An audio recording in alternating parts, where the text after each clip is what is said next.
का करे, परेशान होके वाला बात तो परेशान ना होगी। के पापा, हमार छोट भाई रंजन ट्यूशन पढ़ा के घर का खर्च चलावे का कोशिश कर रहा बा। हमार छोट भाई जगत वकालत करके घर का खर्च चलावे का कोशिश कर रहा बा। दर बदर केस ढूंढता कि कहीं से केहू का केस मिल जा। ओके तो एगो केस मिलियो गेल रहे, सूबेदार का केस, लेकिन तोहार मदद करे के चक्कर में उस सूबेदार के पैसा ले जाके वापस कर देलस। हमारे दोनों भाई घर का खर्च चलावे खातिर दिन रात एक कैले बढ़न सब, और हम उनका बोड़ भाई होके कुछ नहीं कर पाओ। कहीं भी जातनी, कोनो भी काम ढूंढे को कोशिश करतनी कि वो कामे नहीं के देत। ऐसा लाग रहा बा कि न हम घर लायक बनी और न बाहर लायक बनी। हाकिम तिवारी का डर इतना अंदर तक बैठल बना लोगन के कि हमरा के क्यों कामे नहीं खे दे। क्या करी हम? अरे घर चलावे खातिर क्यों का जान ले ली। ऐसे निठल्ला बन के बैठल हमरा के एकदम अच्छा नहीं खिलागत। पीहू के पापा, रउआ इससे खाए सोच रहा बानी कि रउआ के अंदर कोनो काबिलियतें नहीं की। अरे बाबूजी के सब काम धाम बिजनेस रउआ ही तो संभालते रहनी है नु। और कहल जाला नु कि लाभ हानि, चस अपचस, जीवन मरण सब कुछ ईश्वर के हाथ में होला। ऐसा समय में रउआ के धैर्य से काम लेने के चाहिए। और अगर कुछ बुरा हो रहा बा तो इनमें खुद का कोशिश से या ईश्वर की कोशिश से काम मिली। धैर्य से काम लीजिए के पापा। जब आदमी अपना आप के मझधार में पावेला ना, तो वो खाली मझधार से निकले खातिर हाथ पैर चलावेला और कुछ ना कर सकेला। तू भी बताओ हम का करी। रउआ यही समय में हमरा खातिर बहुत बड़ काम कर सकता नहीं। बोली रउआ करब ना हमरे खातिर। कैसे बड़ काम? पीहू के पापा, मिड डे मील के खाना के देख रेख से हमार कुछ कमाई हो जाए, और ट्यूशन पढ़ेला के वजह से बबुआ जी की भी कुछ कमाई हो जाए। ओकरा वजह से हमनी के घर खर्च तो चला ले, लेकिन हाकिम निवास वापस ना ला पाई। और पीहू के पापा, हम आज भी कह देनी कि स्कूल ना खुली तब मानत काहे नहीं खुल। अब तोहार लड़का पढ़े चाहे गड़ही में मछरी मारे, ऐसे सरकार के का लेवे देवे के बा? तोहार लड़का बा, तू समझा।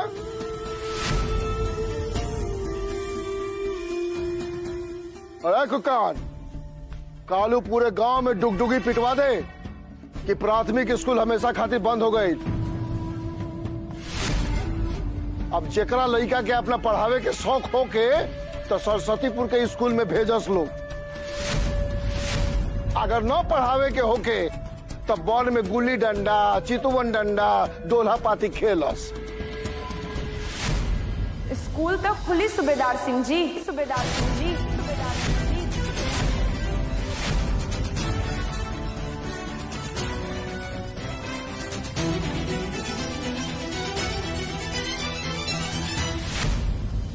कैसे खुली पढ़ाई के?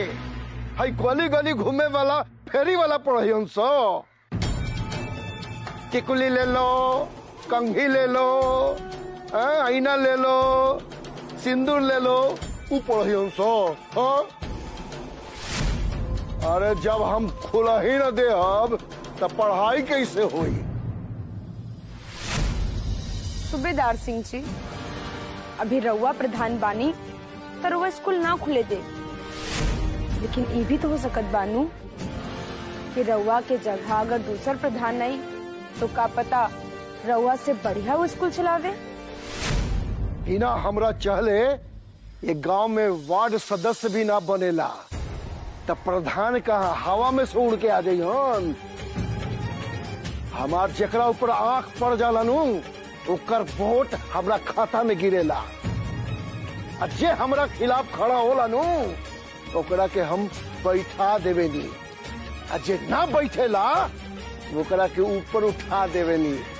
बुझ गईलू? सूबेदार सिंह जी, ये कोनो जरूरी तो नहीं खेनू कि जवन आज तक होत आ रहल बा उहे आगे भी होई। हर रउआ का कहत रहनी है कि जे रउआ के खिलाफ चुनाव में खड़ा होला ओकरा के बैठा दिया जाला, और जो ना बैठेला ओकरा के हमेशा हमेशा खातिर ऊपर उठा दिया जाला। लेकिन एक बात रउआ आज अच्छे से जान जाए कि आज रउआ के सामने चुनाव में खड़ा होके वाला प्रत्याशी रउआ के सामने खड़ा बा, अरु हम बानी, हम बानी, हम बानी। अरु कहल जाला नु। आरती तिवारी ओकर परिवार के तिवारी निवास से बाहर निकल ले बनी। यही से हम रउआ से एगो गूढ़ मंत्र सीखे आइल बानी। सूबेदार सिंह जी, चुनाव ऐसा चीज है ना कि अच्छा लोग पसंद आ जालन जा, लेकिन अगर नेता रउआ जैसन होखे जन जनता से और अधिकारी से सिर्फ खींचे जाना था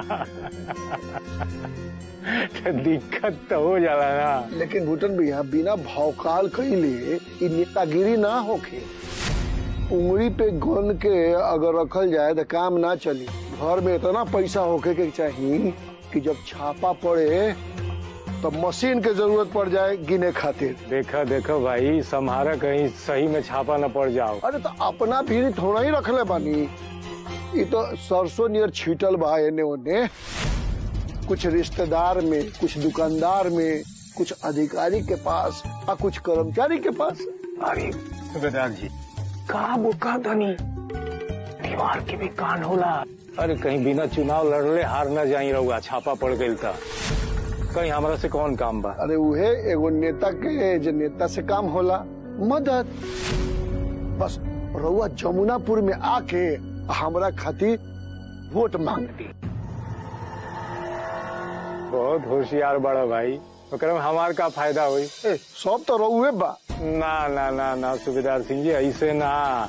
देखिए हमार बिजनेस के एगो वसूल है कि खा पिया एक संगे लेकिन हिसाब रखा अलगा। रउआ बताइए में हमार का फायदा हुई, तब हम अपन दिमाग चलाई। आजकल कहा है कि हमार दिमाग खुराक थोड़ा महंगा हो गई बा। तो देखिए भूटन भैया, हम जोन बात कहतनी नु ओकरा से तिल भर भी ना मुकरम।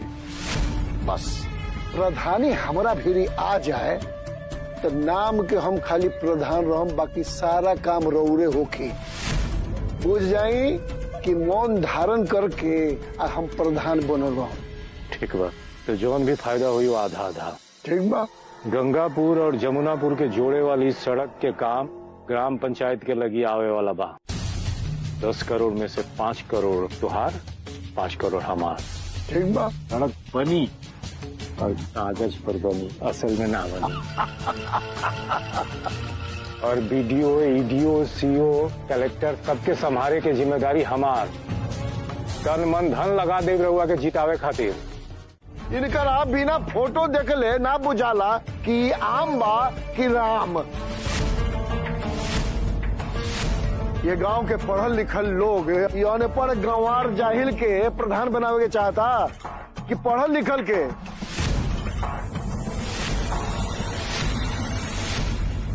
हाँ, हम अनपढ़ गवार बानी तो का भाई, हमरे परिवार के सब लोग बहुत पढ़ल लिखल बाड़न, और जब भी कोनो पढ़े लिखे वाला काम आवेला तो अपने परिवार के लोगन से बात करके उनकरा से सलाह मशवरा करेली। अच्छा, स्वर सलाह कर लेवेलू। अरे सुना जा जमुनापुर के लोग, कन की आरती तिवारी से पूछी जा कि जब तिवारी निवास पर दस्तखत करवावे के कागज हम इनका के देहनी तो केकरा से सलाह कैले रही है। जरा इनका से पूछा जा कि अपन तलाक के पेपर पर अंगूठा लगैला से पहले तो केकरा से सलाह कैली है। तू धोखा रहे झा गईल। और धोखा आदमी खाली एक के बेर खाएला, बार बार ना। और अब आरती धोखा ना खा सकेले।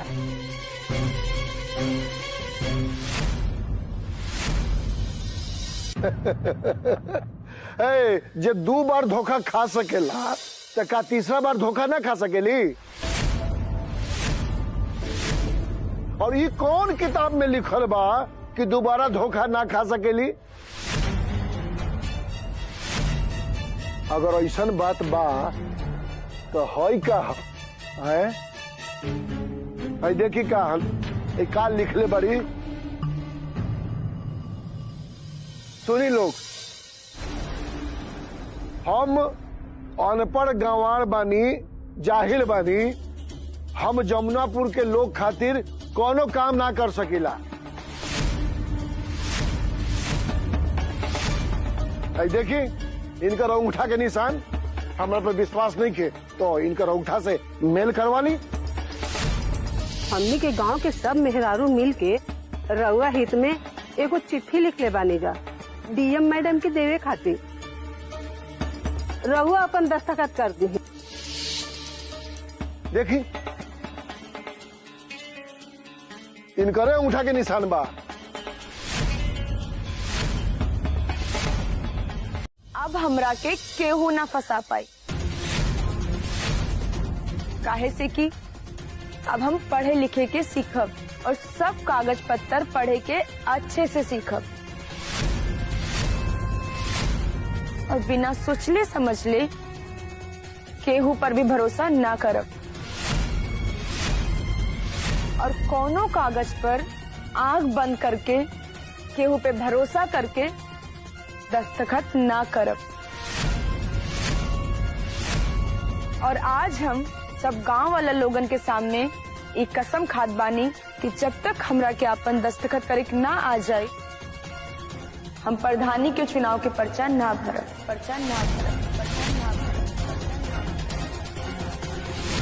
अरे स्कूल खुली तब न पढ़बू? स्कूल खुले खातिर तोरा प्रधानी के चुनाव जीते के पड़ी, आ न तू प्रधान बनबू आ न स्कूल खुली।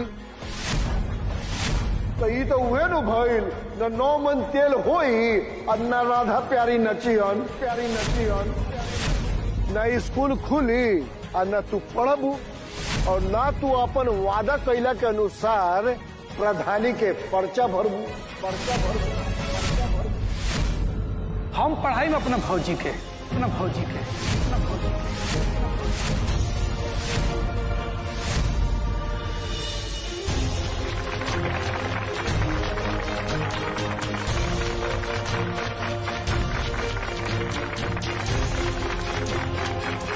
भारती तिवारी जिंदाबाद, भारती तिवारी जिंदाबाद, भारती तिवारी जिंदाबाद, भारती तिवारी जिंदाबाद, भारती तिवारी जिंदाबाद, भारती तिवारी जिंदाबाद, भारती तिवारी जिंदाबाद, भारती तिवारी जिंदाबाद, भारती तिवारी जिंदाबाद।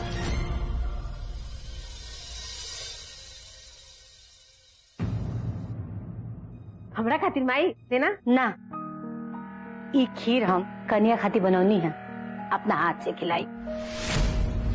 दीदी हमरा के झकझोर देनी, हमारा अतीत याद दिला देनी कि तारा तिवारी कैसन रहली है।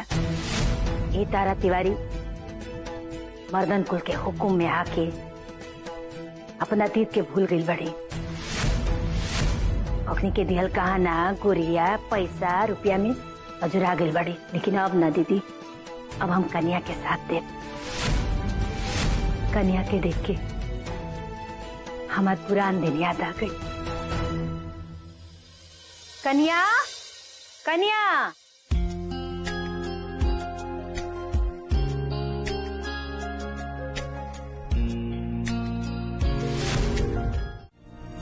ये सब का होखेला, कैसे होखेला, हमरा ना बुझला।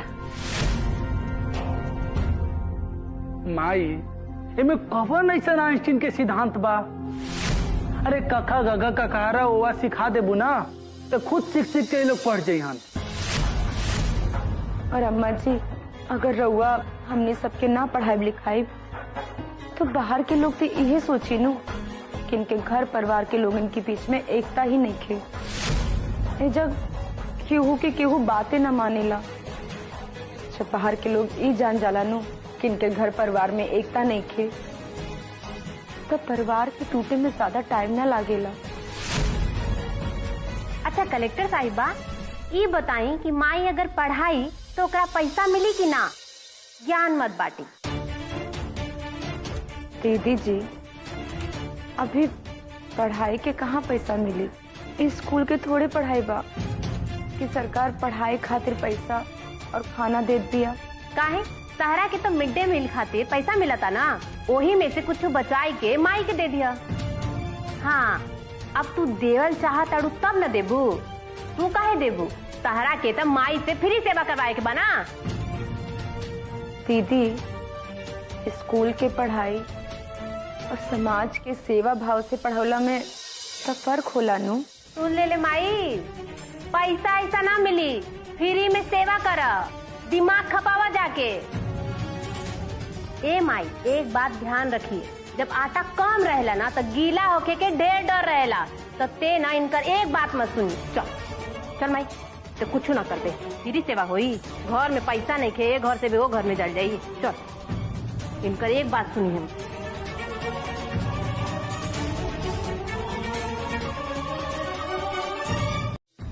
तारा से पूछ ले रानी है ना कि माई पढ़ाई तक कितना पैसा मिली, वो बताव। का संध्या, हर काम पैसा से ना होला बेटा। जे तू हर दम खाली पैसा पैसा करत रहा तारू। बड़की माई तो का ई लोगन के पढ़ौला से माई के नोबेल पुरस्कार मिली? हाँ, अपन सर खपावे बिना पैसा के। अच्छा, मतलब दीदी आप भौजी इतना कुल करेली, मतलब आज तक ना उनका घर से नोबेल पुरस्कार मिले ना बाहर से, सब कोई तो उनका तने मारेला।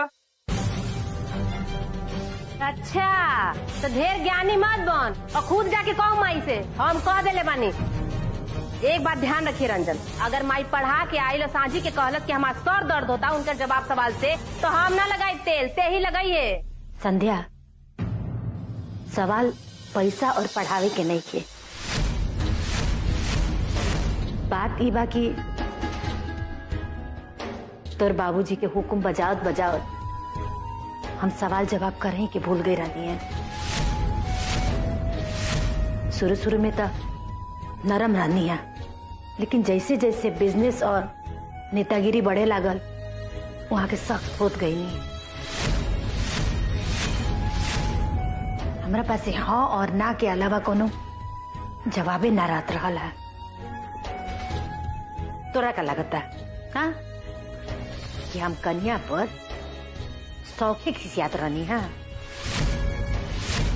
ना? वो हमरा अंदर के डबल अरमान रहला, जौन की ज्वालामुखी बन गई रहला। गुस्सा के रूप में उनकरा ऊपर ज्वालामुखी निकलत रहला।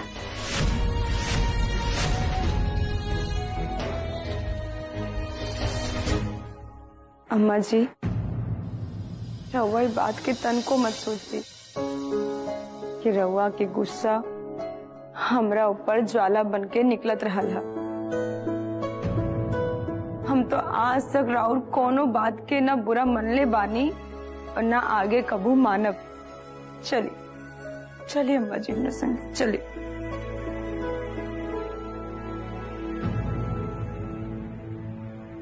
दीदिया कहाँ जाता रू? अब पैसा पैसा कह के तो पहले तो माई करवा दे लो।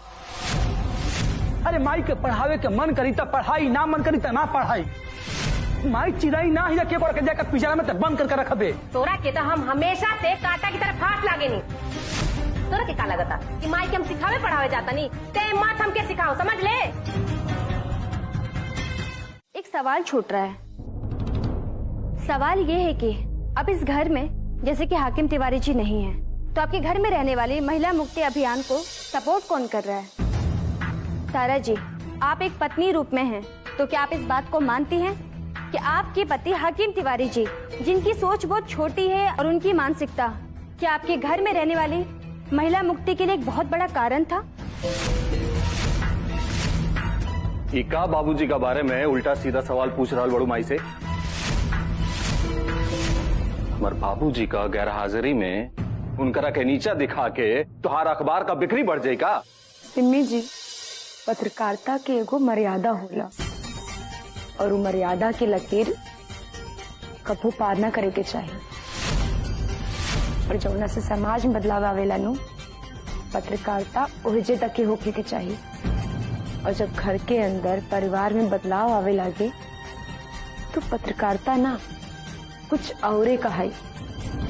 और सिम्मी जी, ऐसे सवाल जवाब से पत्रकारिता के ही नुकसान हुई। ठीक है आतिश, मैं चलती हूँ। तनी रुकी सिमी जी, हम तार सवाल के जवाब दिहल चाहता नहीं। तहारी सवाल जना लेवल के बानू वही लेवल से। ये बात सही रहल हा कि हमार पति स्त्री के स्वतंत्र विचार के लिए बाधा रहलन हा, और ये बात भी सही रहला कि स्त्री के सुरक्षा उनका खातिर सबसे बड़ बात रहला। उनका समय में एक दो घटना के छोड़ दिया जाओ तो ऐसा कोनो घटना नहीं खे कि स्त्री पर केहू सवाल जवाब कैले होके। और हमार बहू के भी शक्ति दिहल हमार पति के ही देन है। आज हमार कनिया जौन कुछ भी कर रहा बड़ी हमार पति की वजह से ही, उनके देख रेख में ही कई सीख लिया। आज हमरा इतना जौन गर्व हो रहा बा हमारा कनिया पर, उनकरे देन है। ये दुनिया तब सुंदर हुई जब हर स्त्री स्वतंत्रता पूर्वक भयभीत रही, कहीं भी घूम सके, आ जा सके। और ऐसा ही दुनिया के हमार पति कल्पना कैले रहलन, लेकिन वो ना कैलन। पर वही काम के हमार बहू ये पूरा कर रहा बड़ी। यही से हमार बहू आरती तिवारी पे हमने के सब केहू के गर्व बा।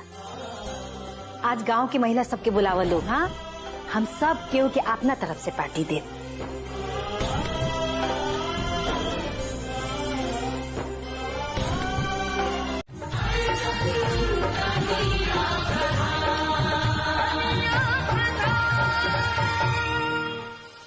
कन्या, सालों बाद संध्या के माई के हम इतना खुश देख रहा बानी। ये सब तहरा कारण भइल बा। हमरा याद बा जब संध्या के माई गाँव आई रही ना तो खूब नाचत गावत रही, एकदम खुश रहत रही, चहकत रहत रही चिड़िया की तरह। लेकिन बाद में बबुआ जी के दबाव में ये तो जैसे अपने आप के भूल ही गए। गाना बजाना तो दूर, हमेशा चिड़चिड़ करना सब आ गए इनका अंदर। लेकिन आज इनकरा के ऐसे खुश देख के तो हमार मन भर गई। कन्या, तारा सूझबूझ से आज हम ये घर में ये दिन देख रहे बनी। कन्या, जैसे आज संध्या के माई के जीवन में खुशी आई बना, हम चाहता नहीं कि हमारा बेटी संध्या के जीवन में भी धान के बाले की तरह खुशी लहरा के आ जाए। बड़की अम्मा जी, देखिए ना, हमनी के परिवार में सब कुछ धीरे धीरे पहले नियन बढ़िया हो जाए। और रउआ देखा, हम कुछ ही दिन के अंदर तेवर जी और छोटकी दुल्हन के भी मिला दे, और कैसे हो करके छोटकी दुल्हन के भी घर वापस ले आए। और रही बात दीदी और जीजा जी के, तो वो बहुत जल्द संगे संगे रह लगी हैं।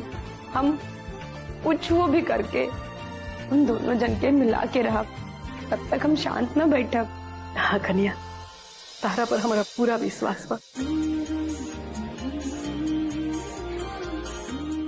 बड़की माई, कहाँ तुम बाछल बड़ू भौजी के बचा के रख ले बड़ू, चला ना डांस करे।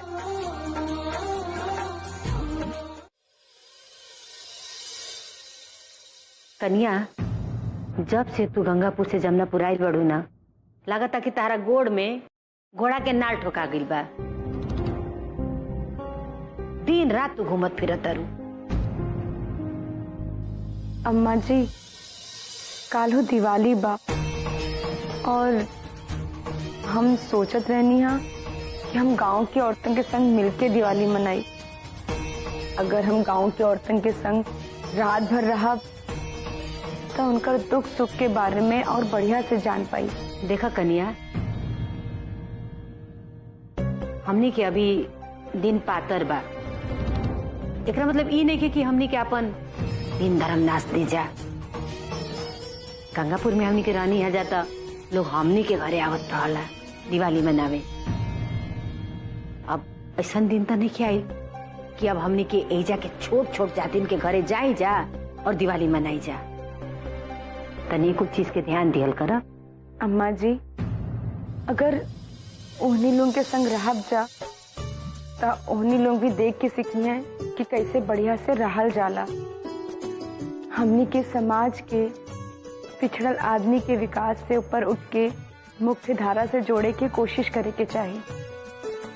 जाति पाति के भेदभाव हटाई के एक दूसरे की मदद करते करते आगे बढ़े के चाहिए। जब सामाजिक और आर्थिक रूप से पिछड़ल लोग समझदार बनिहन तभी तो गांव के विकास हुई नू। अम्मा जी हमरे बात के पूरा विश्वास बा कि जब एक बार गांव के औरतन सब हमार बात समझ लिहन नू तो आपन और आपन परिवार के विकास खातिर जरूर बदलाव चाहिए।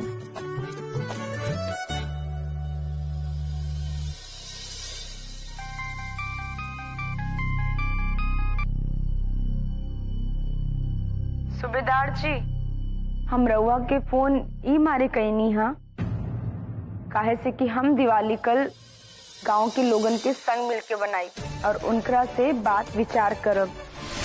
उनकर मन में नफरत की जगह प्यार, एकता और आपसी सहयोग के संचार करब और उनकरा के हम इहो समझाई कि आज दुनिया कहां से कहां चल गई बा और हमने के अभी कितना पीछे बानी जा। और सूबेदार जी जमुनापुर के जनता तो बहुत समझदार बाड़न, उनकरा सबके हमार बात जरूर समझ में आई और फिर वो सब तारा भकावा में नहीं है, हमरा के जरूर वोट दी है। ई हमार रउआ के चैलेंज बा।